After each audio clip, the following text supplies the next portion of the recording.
우리는 지금 본질을 같이 살펴보고 있습니다. 지난번에 우리 네 가지의 본질을 같이 나눴는데요. 성경이 말하는 하나님, 예수님, 성령님, 성경이 말하는 사랑.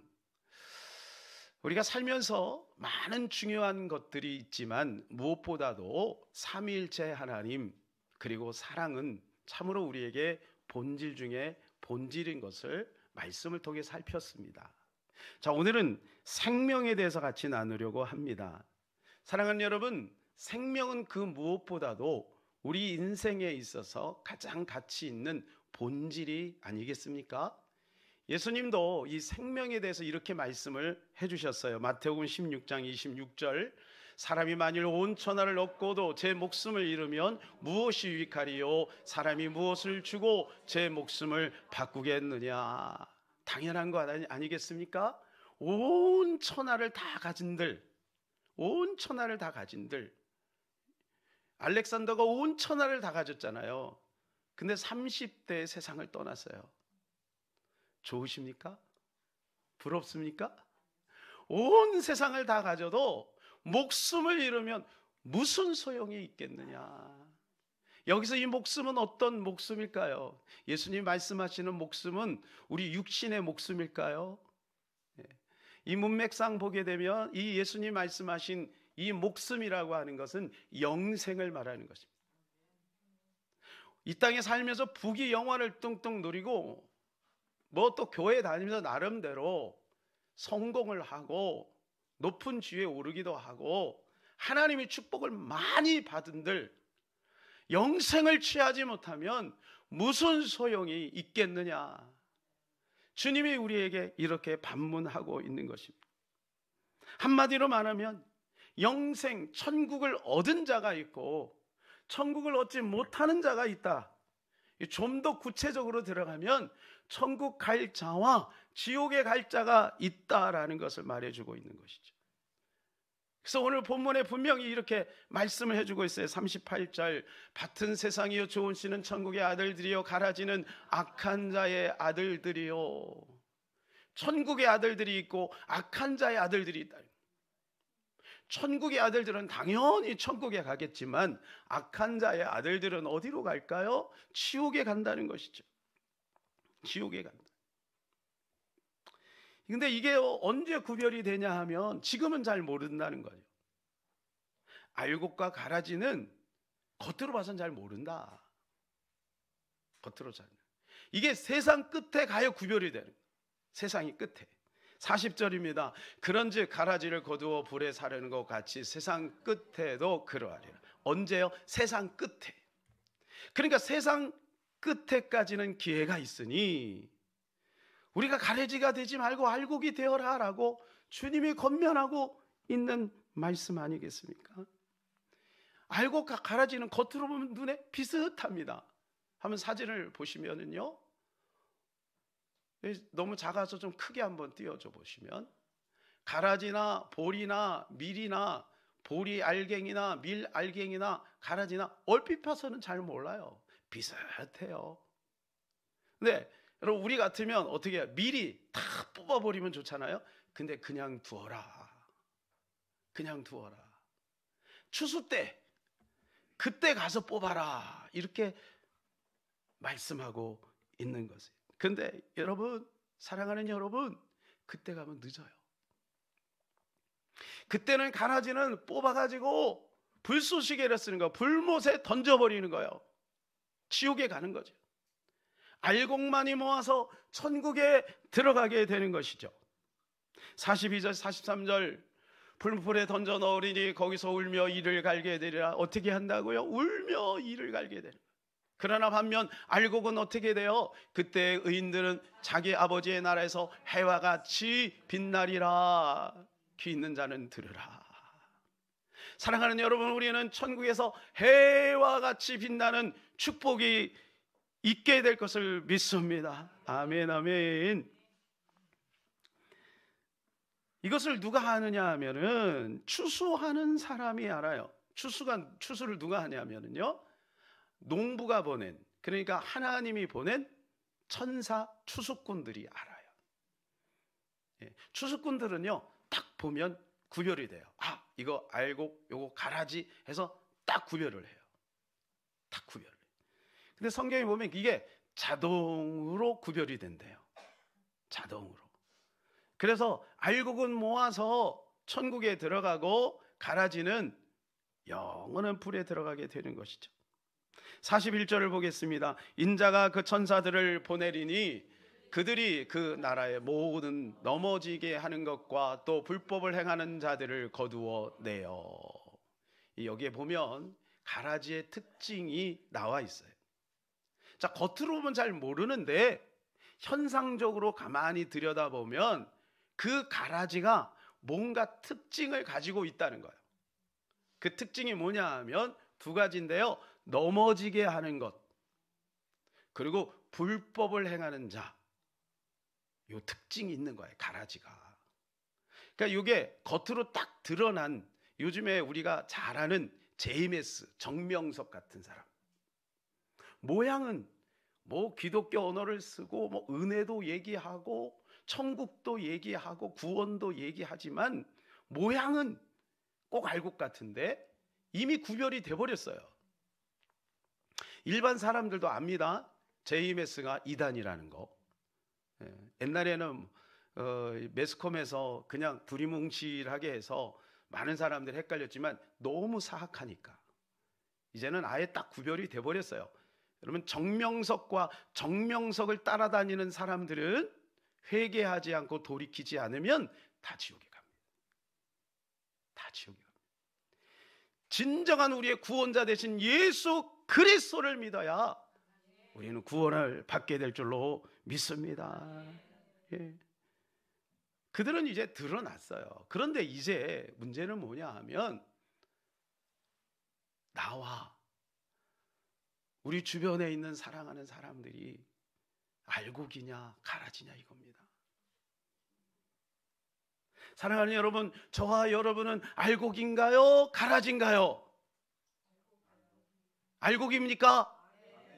아멘입니까? 저는 분명히 확신합니다. 여러분은 알곡인 줄로 믿습니다. 그런데 제가 구별하지 않아요. 하나님이 구별하고 천사가 구별해요. 사람이 아무리 알곡이라고 얘기해도 반대일 수도 있고, 이렇게 볼 때는 가라지 같은데 그래도 알곡일 수도 있겠죠. 누가 구별한다고요? 하나님이 구별하시는. 그러니까 여러분, 우리 스스로에게 질문해 봐야 돼요. 내가 알곡인가 가라지인가? 왜? 그때가 되면 이미 늦어요. 돌이킬 수가 없는 거예요. 그러니까 하나님이 보시는 관점에서, 하나님이 보시는 시선으로, 성경적인 입장에서 과연 나는 알곡인가 가라지인가를 명확하게 구별해서, 혹시 나에게 가라지의 그런 모습들이 있다면 돌이켜 알곡으로 살아야 될 줄로 믿습니다. 그럼 우리가 스스로 어떻게 우리를 구별할 수 있을까요? 내가 알곡인지 가라지인지 어떻게 구별할 수 있을까요? 첫 번째, 가장 중요한 것이 있어요. 그것이 뭐냐? 믿음이 있느냐 없느냐입니다. 당연하죠. 왜냐하면 구원은 믿음으로 말미암아 받으니까. 오직 믿음으로 구원을 받습니다. 로마서 10장 10절입니다. 사람이 마음으로 믿어 의에 이르고 입으로 신하여 구원에 이르느니라. 마음으로 믿어서 구원에 이르게 되는 것. 거기에 우리가 믿음으로 신을 해야 되는 거죠. 여러분, 이 고백은 지금 우리가 따라서 하세요라고 하는 그 고백과 다른다고 했죠. 성경 공부하면서 자 따라서 하세요. 세례학습 받으면서 자 따라서 하세요. 나는 예수님을 나의 구주 나의 하나님으로 모십니다. 이런 고백과 다른 것이라 그랬죠. 이 당시에 이 고백은 무슨 고백이냐 하면, 예수 믿는 다음 직장을 잃어버려요. 예수 믿는 사람은 가족 중에 한 명이 끌려가서 죽을 수도 있어요. 그럼에도 불구하고 많은 사람들 앞에서 시인하는 거예요. 동네 사람들이 다 예수 믿는 사람을 잡아가지고 가두기도 하고 핍박도 하는데, 그럼에도 불구하고 나는 예수 믿어요. 태국에서 얼마 전에, 태국이 아니라 저 어디입니까? 지금 트르키에, 그렇죠? 네. 거기에서 옛날에 여러분 선교사들이 그런 환난을 겪었잖아요. 예수 믿을 거야, 안 믿을 거야? 그런 환난. 그래서 그 자리에서 예수 믿는다라고 하면요, 손가락을 마디를 하나하나 잘라나가는 거예요. 그 선교사들이 보는 앞에서 내장을 파내는 거예요. 여러분이 참 너무너무 끔찍하지 않아요?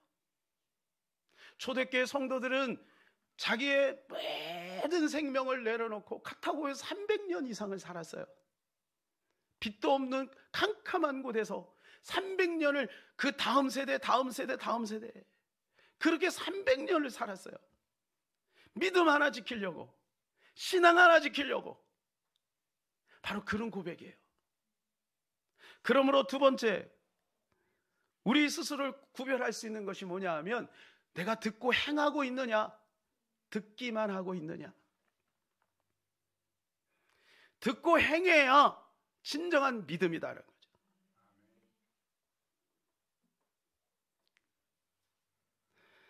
야고보서 1장 22절입니다. 너희는 말씀을 행하는 자가 되고 듣기만 하여 자신을 속이는 자가 되지 말라. 하나님 말씀을 들었으면 그대로 살아라. 그냥 듣기만 하고 속이는 자가 되지 마라. 왜냐하면 믿음은 귀신이 더 잘 믿는다. 19절입니다. 내가 하나님은 한 분이신 줄을 믿느냐? 잘 아는도다. 귀신들도 믿고 떠느니라. 심지어는 귀신들이요, 하나님의 위엄, 그 하나님의 위엄 앞에 벌벌 떨 정도로 하나님을 믿어요. 근데 그 귀신들은 말씀대로 살지는 않아요. 너희가 듣는 자냐, 듣고 행하는 자냐.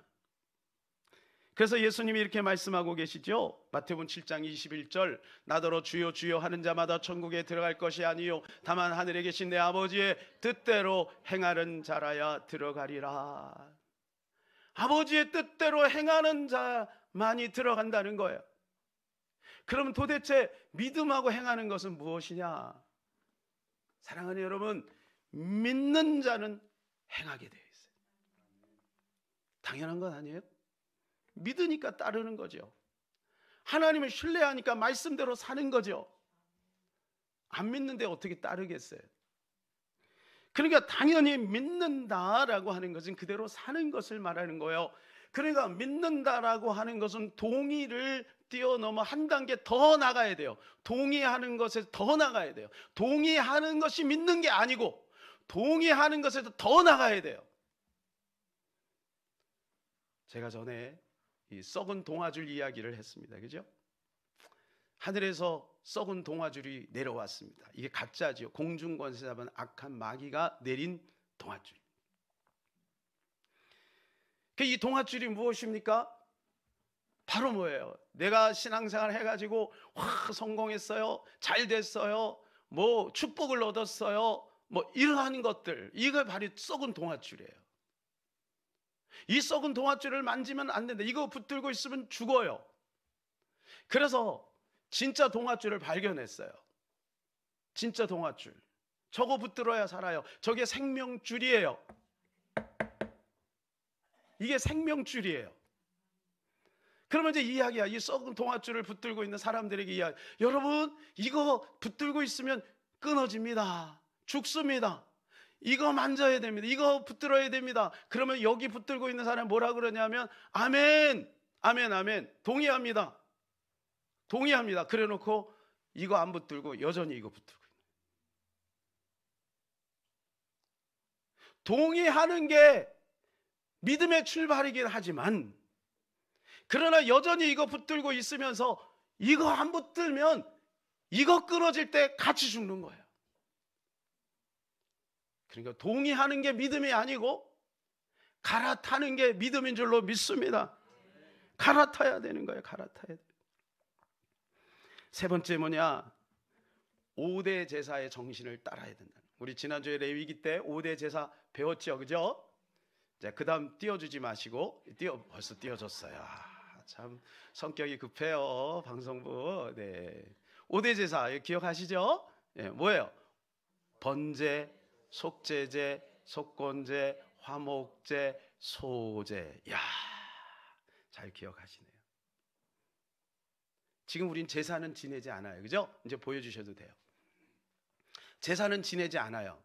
그러나 정신은 가지고 있어야 돼요. 번제가 뭐예요? 번제는 뭐냐? 우리의 몸을 각을 뜨는 거잖아요. 이 어린 양을 잡아가고 강을 다 떠요. 내장을 파서 그리고 그 내장을 번제물로 올려요. 고기를 올리는 게 아닙니다. 속을 올리는 거예요. 속을. 그죠? 그래갖고 하나님 앞에 불태워지는, 이게 뭐예요? 거듭남이에요. 그 다음에 계속 이어져야 되는 게, 평생 이어져야 되는 게 뭐냐면 속죄제, 속건제, 화목제, 소제. 속죄제는 뭐예요? 우리의 자범죄. 끊임없이 반복적으로 짓는 우리의 자범죄.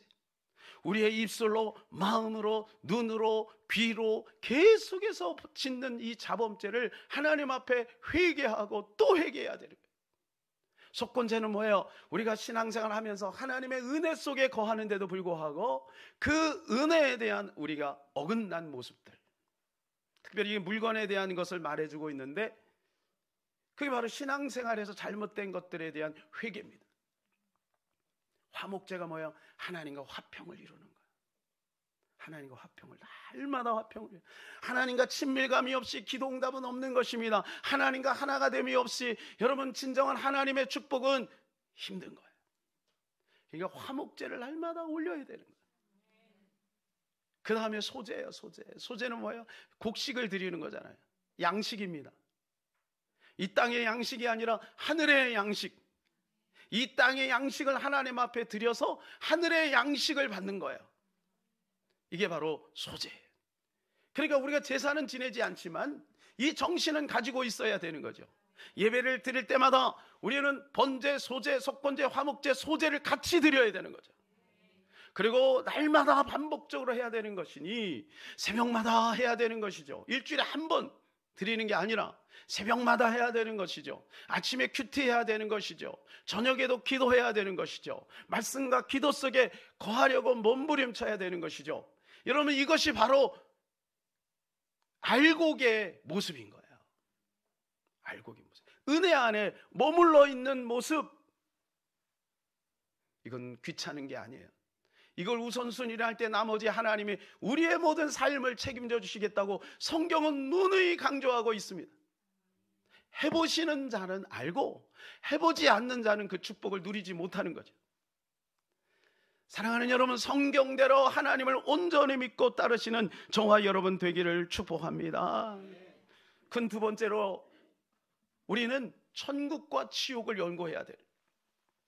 왜 그럴까요? 사랑하는 여러분, 우리 모든 사람은 천국에 가든지 지옥에 가든지 둘 중에 하나예요. 맞습니까? 천국에 가든지 지옥에 가든지 둘 중에 하나예요. 다른 데 없어요. 그럼 우리가 갈 곳이니까 연구해야죠. 둘 중에 하나는 갈 거 아니에요. 우리 주변에 있는 사람들도 똑같죠.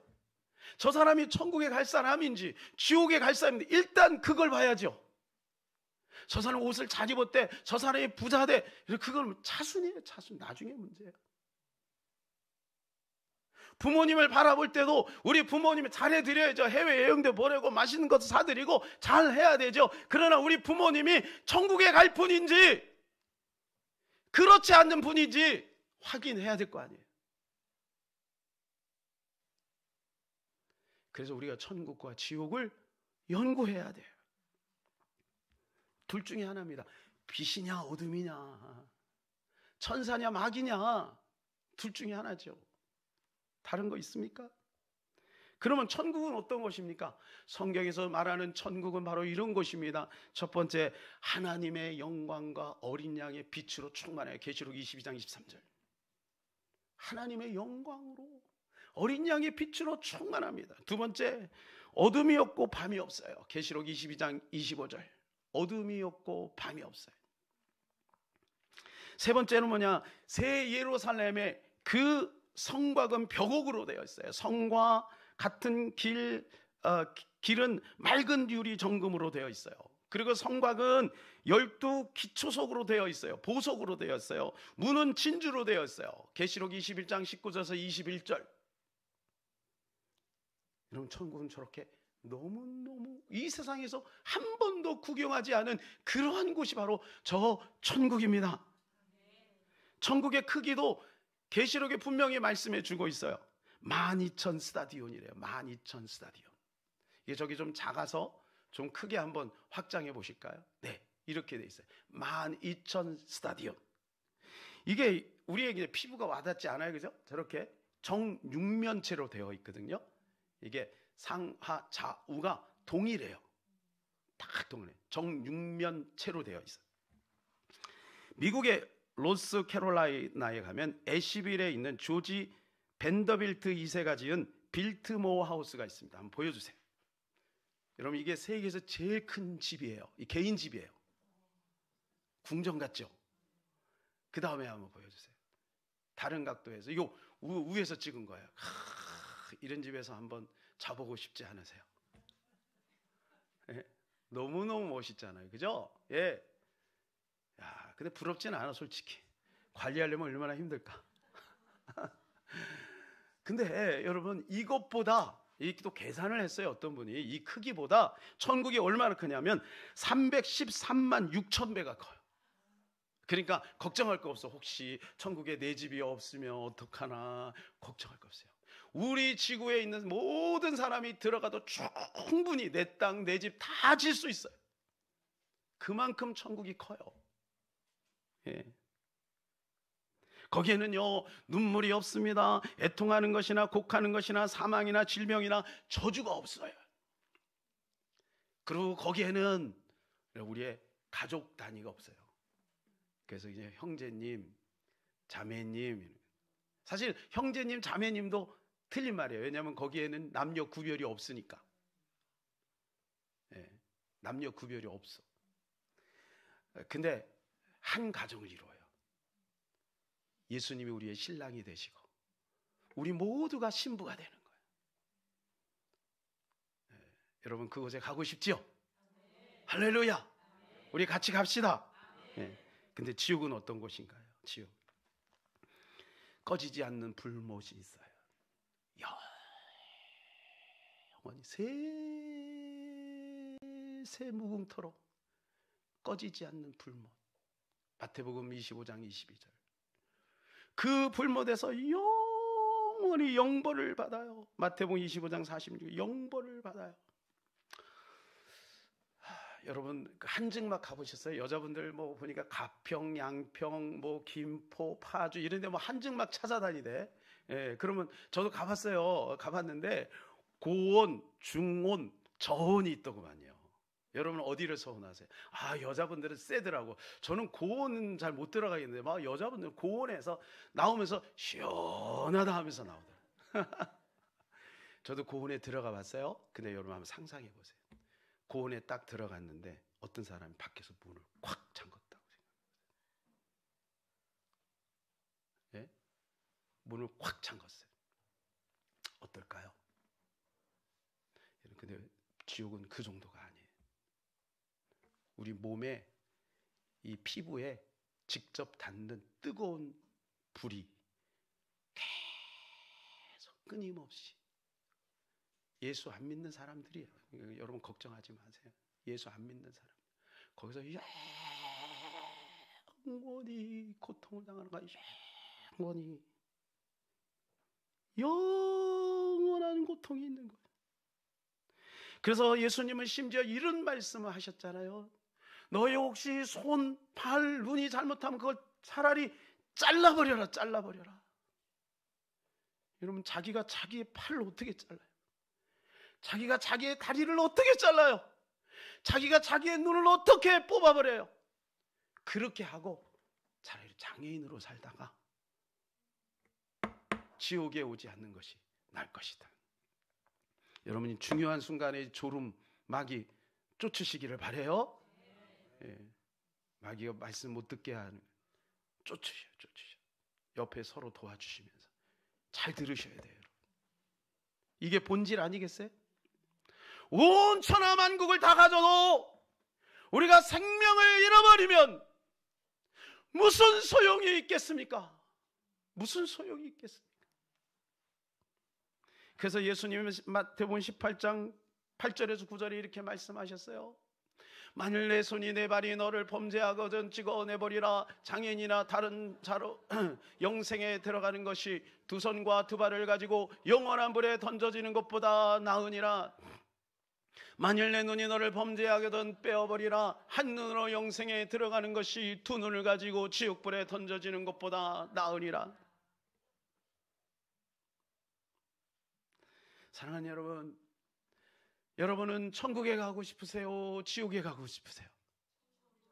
당연히 천국에 가야죠. 우리 모두가 반드시 천국에 갔으면 좋겠습니다. 반드시 그렇게 될 줄로 믿습니다. 저는 요즘에 우리 성도님들을 위해서 기도할 때 무엇보다도 하나님, 우리 모두가 다 천국에 가게 해주세요라고 늘 기도하고 있어요. 그렇다면 여러분, 우리는 천국에 가는데 여러분의 가족들과 여러분의 주변에 있는 부모님, 친구들, 그분들은 천국에 갈까요? 지옥에 갈까요? 여러분, 이게 보통 심각한 문제가 아니에요. 그들을 우리가 살려내야 될 줄로 믿습니다.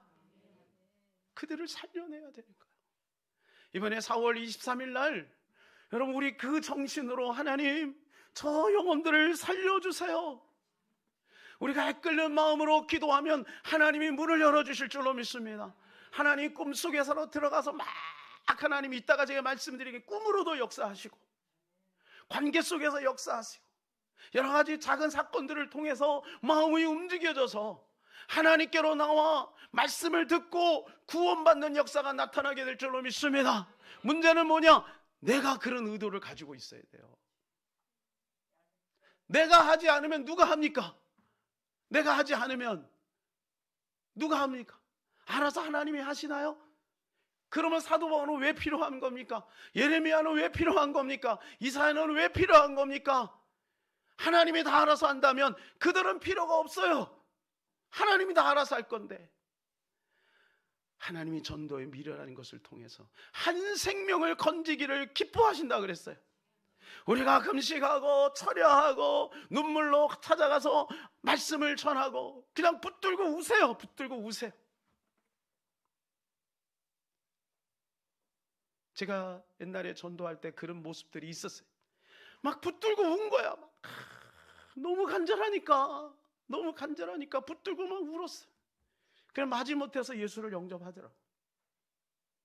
여러분, 우리 마음에 그런 영혼을 사랑하는 마음을 달라고 기도하시기를 축복합니다. 그래서 우리가 전도할 때 제가 일부러 크게 틀어놔요. 그거는 사람들 들으라고 듣는 게 아니고 제 자신 들으라고 듣는 거예요. 아버지, 당신의 마음이 있는 곳에 나의 마음이 있기를 원해요. 제 마음이 강팍해서 그 마음이 자꾸 사라지니까, 하나님, 제 마음에 영혼을 사랑하는 마음이 사라지지 않게 해주세요. 이런 마음을 하나님 앞에 하소연하면서 전도합니다. 아마 여러분들도 그런 마음이 있을 줄로 믿습니다. 어느 극장에 유명한 코미디언이 막 코미디를 막 하면 너무너무 사람들이 막 너무 좋아하고 기뻐해요. 그런데 갑자기 어떤 사람에서 귀전하다 대고, 당신이 빨리 좀, 지금 시급합니다. 저 극장 저 뒤에서 지금 불이 났는데 삽시간에 막 번지고 있어요. 청중들한테 얘기 좀 해달라고. 그래서 막 얘기를 합니다. 이 코미디언이, 여러분 큰일 났습니다. 지금 불이 났어요. 그러니 안전하게 조심해서 다 피해가세요. 그런데 사람들이 박수를 치며 웃는 거야. 와, 연기 잘한다, 연기 잘한다. 이게 안 통해. 그리고 사회자가 안타까워가지고, 아니 여러분 진짜예요. 그러니까, 야, 짜고 웃기네. 그 막 박수를 치면서 막 이러다가 다 타서 죽었대.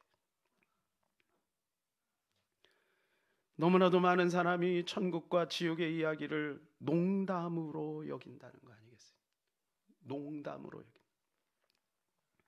A.C. 딕슨 박사님이 이런 얘기를 했습니다. 만일 우리가 강단에서 지옥에 가는 설교를 더 많이 했다면 우리 사회에서 지옥 같은 현실이 더 적어졌을 것이다. 교리의 문제입니다. 한 번 구원은 영원한 구원이라고 온 세계 수많은 사람들이, 크리스찬들이, 교회 다니는 사람들이 지옥으로 가고 있는데도 불구하고 괜찮다라고 얘기하는 것이, 여러분, 그것이 직무유기 아니겠습니까? 우리는 분명히 하나님의 말씀의 거울 앞에 우리 자신을 비춰봐야 되는 것이죠. 내가 알곡인지 내가 가라진지를 분명하게 비춰봐야 될 줄로 믿습니다.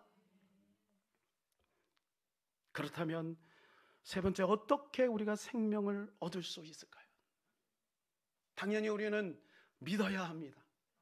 믿음을 지켜야 합니다. 그런데 제가 이 사회를 이렇게 보면서 그 믿음에 대한 얼마나 가치를 거기다가 부여하고 있을까, 천국에 대한 가치를 부여하고 있을까, 이런 생각이 들었어요. 한 가지 예를 들자면요, 요즘에 이게 막 아파트 가격이 막 곤두박질 치잖아요. 막 갑자기 올랐다가 떨어지니까 피부적으로 너무 와닿고 있거든요. 근데 문제는 뭐냐 하면, 아파트값 막 올라갔을 때 더 올라갈 줄 알고 영끌한 청년들이에요. 영끌을 해서 막 아파트를 산 거예요. 지금 청년들이, 우리나라 청년 평균 빚이 얼마냐면 8천만 원이 넘어요. 평균. 그리고 우리 청년들 빚 얼마나 있는지 모르겠지만 8천만 원 이하는 어디 가서 빚졌다고 얘기하지 마세요. 빚지라는 얘기가 아니라 빚을 진 사람들만 평균을 내보니까 1억 2천이 넘어요. 그러니까 빚을 많이 진 사람은 굉장히 많이 졌다는 거죠. 그런데 KBS에서요, 이 방영된 건데, 영끌을 한 30대 청년이 소개되고 있더라고. 이 청년이요, 영끌을 했어. 영끌이 뭔지 아시죠? 그냥 싹 자기가 할 수 있는 빚을 다 얻어갖고 아파트를 장만한 거예요. 근데 아파트가 막 떨어지니까 이제 어떻게 하냐면 집에서 라면을 먹고, 그 저녁에 오면 또 알바를 해서 그 이자를 내는 거야. 이자. 한 달에 350을 버는데 이자로만 200이 나간대.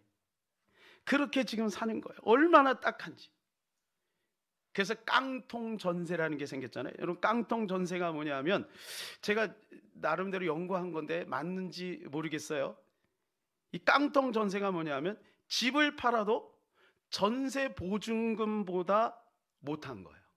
그러니까 전세 보증금을 채워줄 수 없어요. 이 집값이 뚝 떨어져가지고. 이게 깡통 전세 아니에요? 또 역전세난이라는 게 있잖아요. 갭 투자해가지고 자기 돈 얼마 안 가지고 돈을 막 모아가지고 끌어가지고 산 거예요. 근데 이게 집값이 뚝 떨어져요. 그때 당시는 이제 전세 세입자를 딱 하니까 이게 메꿔지잖아요. 근데 집값이 떨어지니까 이 사람이 이제 때가 됐어. 그래서 지금 전세가 떨어졌으니까 싼 데로 이동하려고, 똑같은 조건인데 기한은 됐고, 그러니까 이동할 거 아니에요. 그러니까 이 집주인이 전화해 사정하는 거예요. 제가 그 차액분을 제가 월세로 드리겠습니다. 집주인이 월세가 된 거예요. 월세가. 이해가 되시죠? 뭐 이런 모양들이 지금 생기는 거예요. 어떤 한 청년이 소개됐습니다. 지금 이 집을 살 것이냐 말 것이냐, 그래갖고 아껴서 지금 어디 사냐 하면은 옥탑에서 살아요. 옥탑. 그러고 한겨울에 얼마나 추워요. 한겨울에 이 솜으로 그냥 창문을 다 들이막, 그래도 막 위풍이 들어오니까 욕실에서 샤워를 못할 정도로 추워. 이게 이 사연입니다. 이런 이야기가 소개되고서 정말 가슴이 아프더라고요. 우리 조국 대한민국에 사는 우리 청년들이 너무 힘들겠다, 그런 생각이 들었어요. 그런데요, 이거를 가만히 보다가 한편으로 무슨 생각이 딱 드냐면, 이 청년들은 과연 영원히 살 집은 마련해 두었나? 현실 감각은 있어서 지금 당장 내가 살아야 될 아파트 하나 장만하려고 그렇게 몸부림치는데 영원히 살 천국은 준비했나?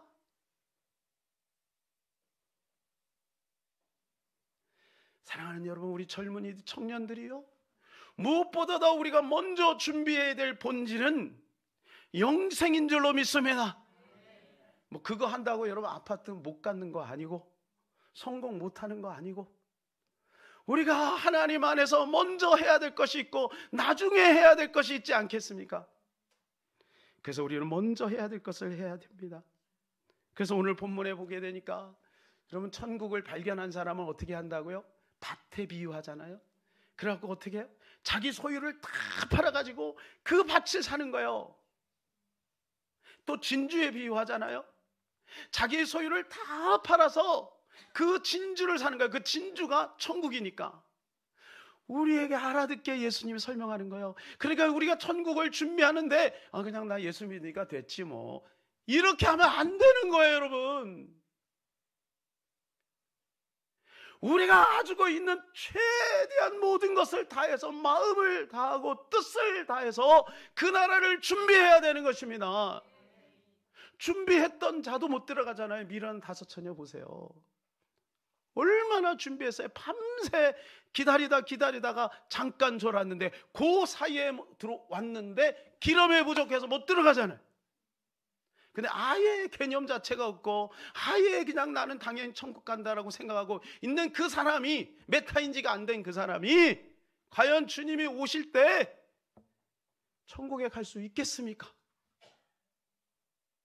하나님 말씀하고는 무관하게 살면서 한 번 구원은 영원한 구원이니까, 나는 교회 다니니까, 나는 집사니까, 나는 신앙 고백했으니까 나는 당연히 천국 갈 거야. 마귀의 전략이에요. 자기의 전 재산을 팔아서 천국을 사야 되는 것입니다. 천국은 그럴 만한 가치가 있는 것이고. 두 가지 비유를 여러분에게 말씀을 드리고 말씀을 맺겠습니다. 히틀러가 정권을 잡을 때 한 거 하다가 8년 동안 옥고를 치른 마르틴 미네르라고 하는 목사님이 있었어요.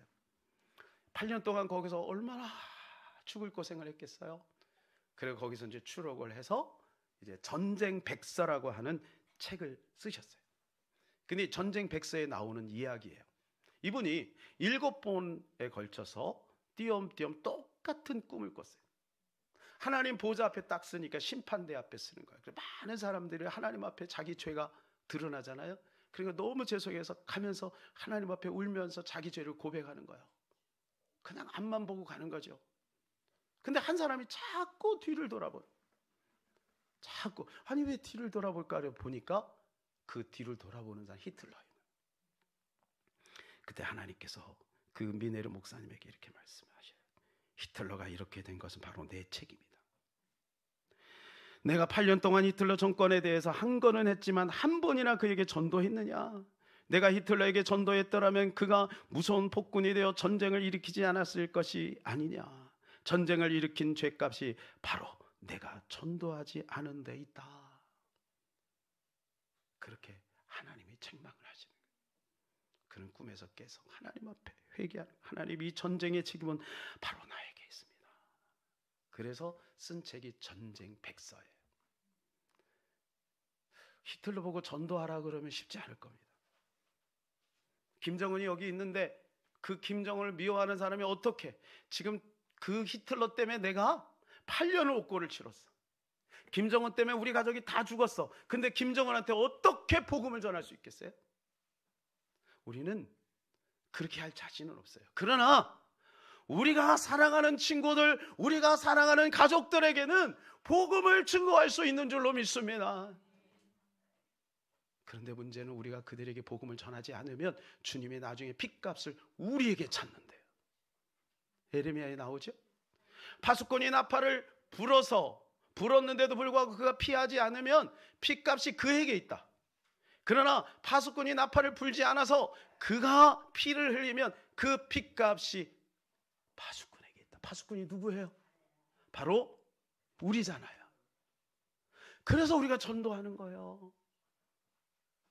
때를 얻든지 못 얻든지, 열매가 있든지 없든지, 이 상도동에 교회를 세우셨으니 그냥 전하는 거예요. 여러분, 우리가 할 수 있는 최선을 다해서 복음을 증거하시기를 바랍니다. 어제 루디아 회원들이 나이 드신 어르신들까지 해서 나와가지고 막 전도를 하는 모습을 보면 얼마나 하나님이 기뻐했을까. 계속 나왔으면 참 좋겠습니다. 아멘이 힘들어요. 얼마나 하나님이 기뻐하셨을까. 우리 청년들이 화요일날 목요일날 아침마다 한겨울에도 한여름에도 아직 경험은 안 했어요. 한겨울 한여름은 이 친구들은. 그러나 우리 몇몇 사역자들은 계속 경험하고 있죠. 전도하는 거예요. 때를 얻든지 못 얻든지 우리가 할 도리 해야지요. 우리가 할 도리. 평생 시계를 만드신 분이 있어요. 명장이죠. 명장. 시계 명장. 아들이 이제 성인식이 딱 되는 날 이 아들을 위해서 특별한 시계를 딱 만들었어요. 근데 이건 굉장히 독특해요. 그래가지고 그 시계가 시침은 동으로 되어 있고 분침은 은으로 되어 있고 초침은 금으로 되어 있는 거예요. 근데 아들이 이걸 딱 보면서 의아했어요. 아버지, 시침이 더 중요하지 않아요? 시간이 더 중요하잖아요? 그러니까 이 시침을 금으로 만들고 초침은 동으로 만드는 것이 좋지 않겠어요? 그랬더니 아버지가 얘기합니다. 아들아, 아니다. 초침이야말로 금으로 만들어야 한단다. 초를 잃은 것이야말로 세상의 모든 시간을 잃은 것 같지 않겠니? 초를 아끼지 않는 사람이 어떻게 시와 분을 아낄 수 있겠니? 세상의 흐름은 초에 의해 결정되는 것을 명심하고 너도 성인이 되는 만큼 1초의 시간이라도 책임질 수 있는 사람이 되도록 하여라. 사랑하는 여러분, 우리에게 맡겨진 이 소중한 시간들, 이 시간들을 통해서 우리는 하나님이 기뻐하시는 삶을 살아야 되겠고, 특별히 주님이 원하시는 복음 증거하는 일을 우리는 감당해야 될 줄로 믿습니다. 시편 121편 8절에 보면 주님이 우리에게 이렇게 말씀하셨어요. 하나님이 우리의 출입을 지금부터 영원까지 지키시리로다. 여러분, 이게 하나님의 의도입니다. 이게 하나님의 의도라면 우리의 의도는 그 의도와 부합하나요? 하나님이 우리를 지키시기를 원하시는데 우리는 하나님의 도움을 원하고 있나요? 우리 같이 한번 찬양하겠습니다. 우리 보좌 앞에 모였네.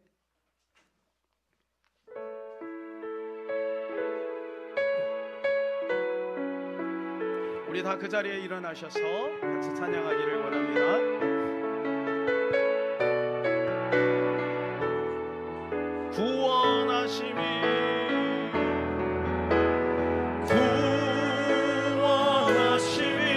보좌에 앉으신 우리 하나님과 어린 양께 있도다. 구원하심이 보좌에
주님은 이미 다 길을 열어놓으셨어요. 주님이 할 수 있는 방법은 다 하셨어요. 이제는 우리가 주님을 온전히 믿으면 되는 거예요. 우리가 이 값진 복음을 우리는 전해야 되는 거예요. 전하기만 하면 하나님의 역사합니다.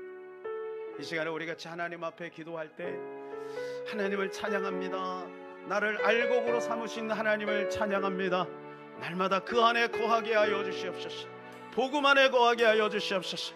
분초를 아껴가며 주님을 바라보고 믿음으로 승부할 수 있도록 이기는 자가 되게 하여 주옵소서. 주여 한번하고 기도합니다. 주여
하나님 아버지, 임금이 잔치에 초청을 했는데 수많은 사람들이 그것을 나 몰라라 하고 돈을 벌러 가고 밭으로 가고 장사하러 갔을 때 주님이 거린들과 별 볼 일 없는 사람들을 다 초청했으나 그러나 그 잔치 자리에 예복을 입지 않은 한 사람을 발견하고 그를 밖에 던져버린 것을 기억합니다.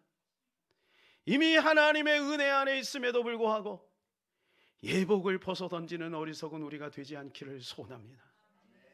하나님, 그 예복을 꼭 입고 다니게 하여 주시옵소서.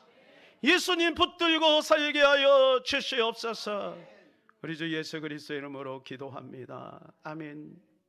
지금은 우리 구주 예수 그리스도의 은혜와 만극하신 우리 아버지 하나님의 크고 놀라우신 사랑과 성령님의 감화감동 역사 충만 위로 교통하심이 오늘도 알곡된 것에 감사하고 수많은 세상의 가라지들에게 복음 전하여 알곡되게 하기를 원하는 하나님의 사람들 머리머리 위에, 저들의 가정과 직장과 사업과 비전 위에, 이 나라 민족 위에, 북한 위에, 교회 위에 이제부터 영원토록 함께 있기를 간절히 축원하옵나이다.